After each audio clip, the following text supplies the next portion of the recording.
Oh man. I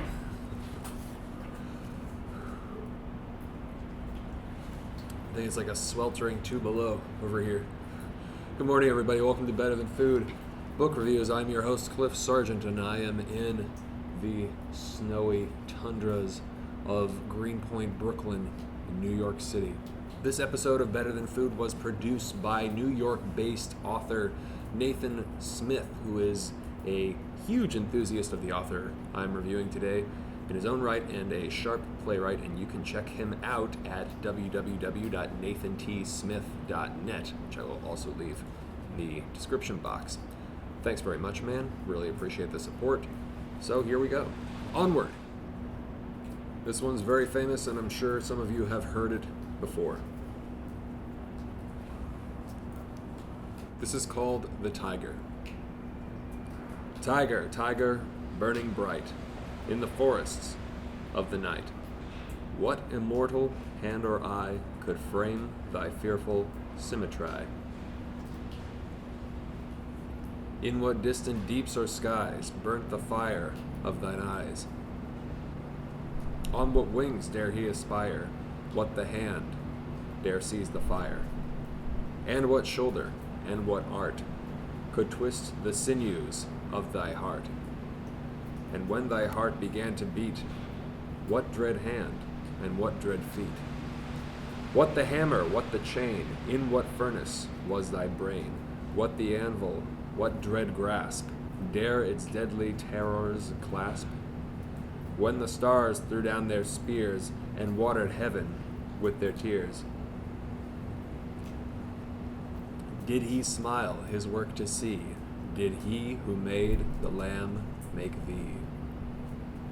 Tiger, tiger, burning bright in the forests of the night, what immortal hand or eye dare frame thy fearful symmetry?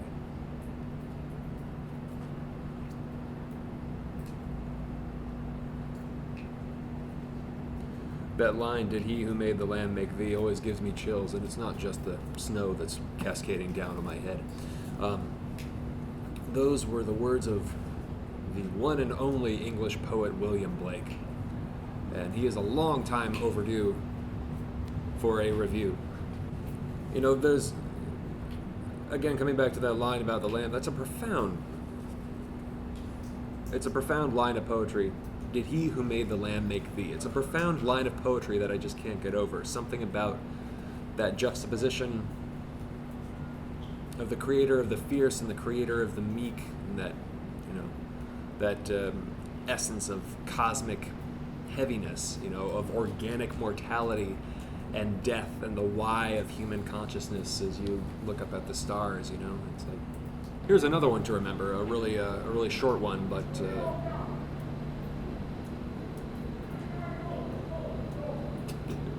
here's another one to remember, a really short one, but if you don't memorize it already, join me in doing so. It's called A Divine Image.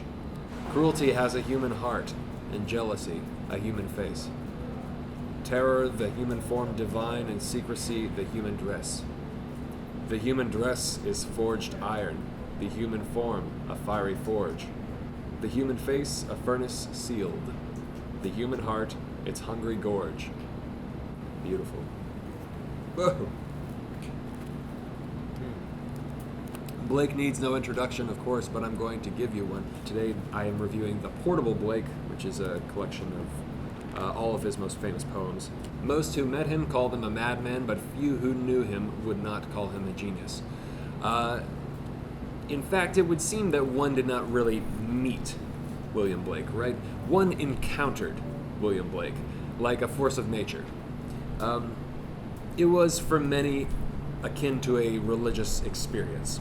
Blake was a Christian, a Satanist, an atheist, and an agnostic, which is to say he was none of those whatsoever, and entirely espoused the views of he himself, though his poetry deals with religious visions, right? But he's considered one of the most important Englishmen to have ever lived. Of course, everybody loves you when you're dead, right? And there's certainly no better example to that cliche than William Blake. After watching a short documentary, I learned he was actually buried just outside of London. He was born in, I think, in Soho and grew up around there, but he was buried just outside of London for being a religious dissident, being critical of the church at the time. And of course, everybody wants to claim him now as this misunderstood, genius of his time, and this, he really wasn't all that crazy, and he wasn't all that insane. He was just eccentric. But I want to keep Blake crazy, right? I want to keep Blake mad. Just let us do that, can we? I want to keep Blake weird and crazy and insane and unwell in the cabeza, basically, because to assimilate him into whatever it is that we have now, this not so crazy after all thing, or simply an artist or an eccentric and so on and so forth, is to render his visions kind of impotent, right? To sort of put him closer to the overwhelming oceanic surge of mediocrity that you'll find in every graphic design firm and college across the West, I want to keep Blake as far away from the sea of mediocrity as possible. So let's just say he was insane. Let's just say he was fucking bonkers. That's so much better. And it is not an insult, I think, in the slightest. Because to be sane in this day and age, I don't know where you guys stand, but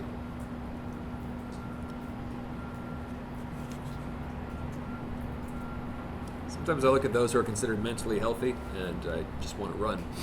But anyways, some have said that these mystical states that he was able to achieve naturally were similar to some sort of kind of a drug-induced experience, like acid or peyote or something like that.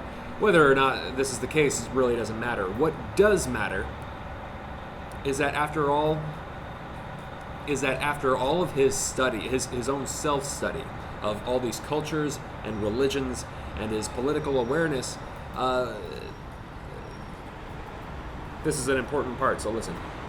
He decided... Of course, I'm going to be interrupted by a truck. Fuck it, show must go on. So again, what does matter after his self-study of all of these different cultures and religions, Eastern Christianity and so on and so forth, and his political awareness and dissent, this is the important part, so listen. He decided he must create his own system to avoid being enslaved by another. He decided he must create his own system to avoid being enslaved by another man's. Now, if there was anything else that you must take away from this particular review, that is it. That is a very powerful lesson. Keeping your autonomy.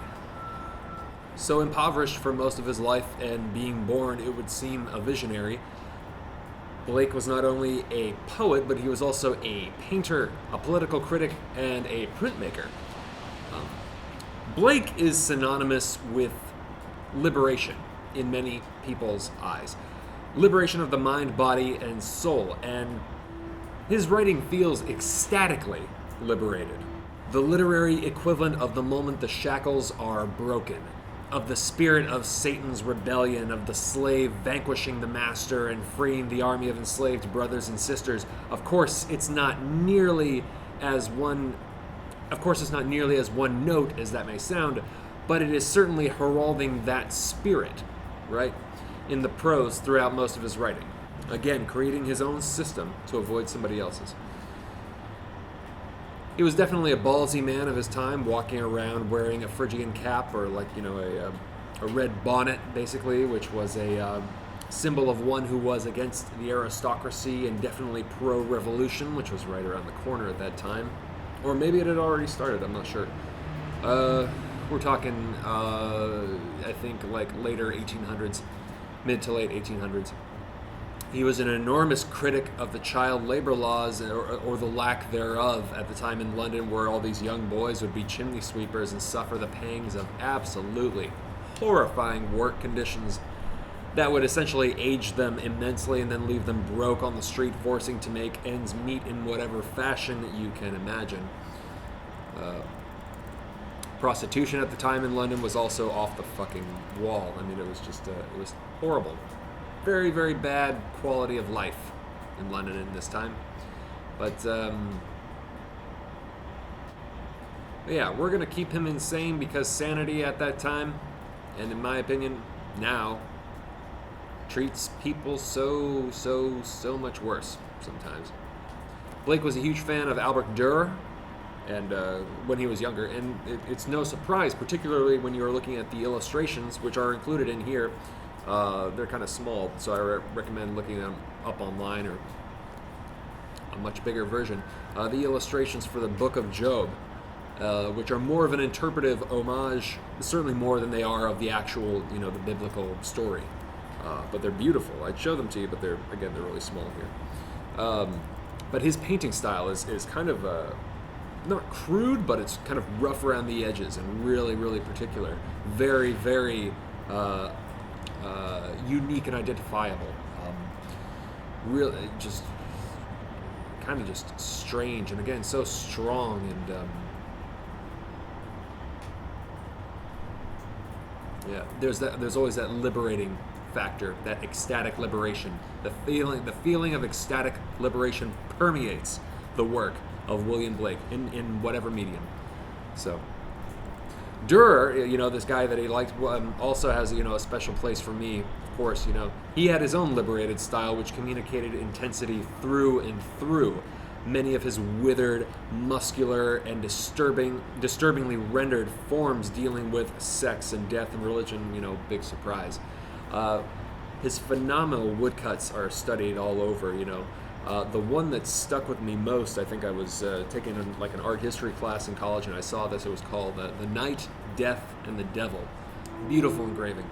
So Blake is engraving from a young age because it pays well and because it's the only way to get stuff seen at this time.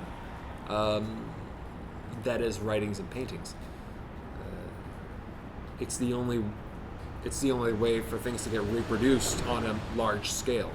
Again, that intensity is there in the cuts of copper and the black lines over the gray-washed landscape, the way these forms were cut out and manifest themselves much in the way that they were created, with this visual laceration on the viewer, confronted with every aching and often exhausting, sometimes almost nauseating detail of the flesh and the wrinkles and the foliage and the skin and the bone and the metal and the wood. But back to the poetry itself, right? There are so many poems in this particular collection, which is pretty thick and hefty, that I decided to go with the ones that simply hit the hardest. Not only are there poems, but there are accounts of, time spent with the man himself from those who knew him well, and some of the stories encountered therein are worth the price of the book alone. The Marriage of Heaven and Hell is one of my favorites, it's legend. Remember, again, with poetry, like I was talking about in that Stephen Fry review, that you should always read it loud. You should always read it out loud, slowly, and over again. It's different with every read, like good food. So, Marriage of Heaven and Hell. From the voice of the devil. All Bibles or sacred codes have been the causes of the following errors. 1. That man has two real existing principles, viz., a body and a soul. 2. That energy called evil is alone from the body, and that reason called good is alone from the soul. 3. That God will torment man in eternity for following his energies, but the following contraries to these are true. 1. Man has no body distinct from his soul, for that called body is a portion of soul, discerned by the 5 senses, the chief inlets of soul in this age. 2. Energy is the only life, and is from the body, and reason is the bound or outward circumference of energy. 3. Energy is eternal delight. Those who restrain desire do so, because theirs is weak enough to be restrained. Love that. And the restrainer or reason usurps its place and governs the unwilling. And being restrained, it by degrees becomes passive till it is only the shadow of desire. The history of this is written in Paradise Lost, and the governor or reason is called Messiah, and the original archangel or possessor of the command of the heavenly host is called the devil or Satan, and his children are called sin and death. But in the book of Job, Milton's Messiah is called Satan, for this history has been adopted by both parties. It indeed appeared to reason as if desire was cast out, but the devil's account is that the Messiah fell and formed a heaven of what he stole from the abyss. This is shewn in the gospel where he prays to the Father. Motherfucker. This is shewn in the gospel where he prays to the Father to send the comforter or desire that reason may have ideas to build on. The Jehovah of the Bible being no other than he who dwells in flaming fire. Know that after Christ's death he became Jehovah, but in Milton the Father is destiny, the Son a ratio of the five senses, and the Holy Ghost vacuum. Note, the reason Milton wrote in fetters when he wrote of angels and God, and at liberty when of the devils and hell, is because he was a true poet and of the devil's party without knowing it. Love that.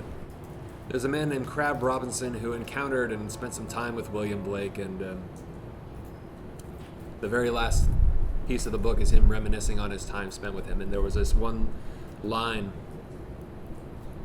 where Blake essentially posits the impossibility of heaven that was so effective, more so economically effective than anything else that I had ever thought of or come across. And I thought it was brilliant. And I'll read you the little passage, and then we can finish up here. But so he's essentially writing about spending time with William Blake. There were glimpses and flashes of truth and beauty, as when he compared moral with physical evil. Who shall say what God thinks evil? That is a wise tale of the Mahometans, of the angel of the Lord who murdered the infant, the hermit of Parnell, I suppose. Is not every infant that dies of a natural death in reality slain by an angel?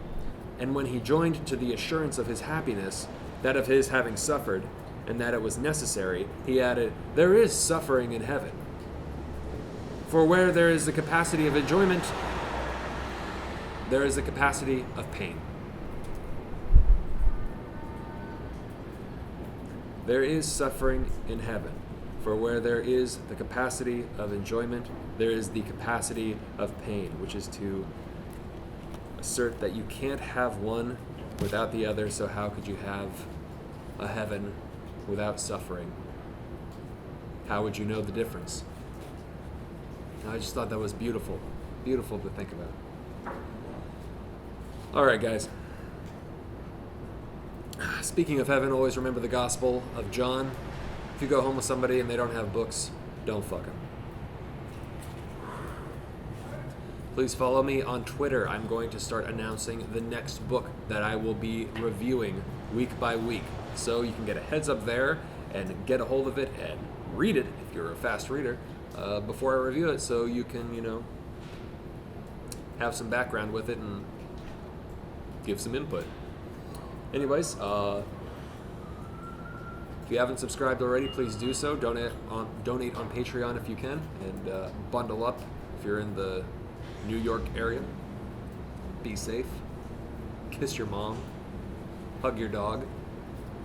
Drink coffee. Have a good day. Talk to you next week. Ciao.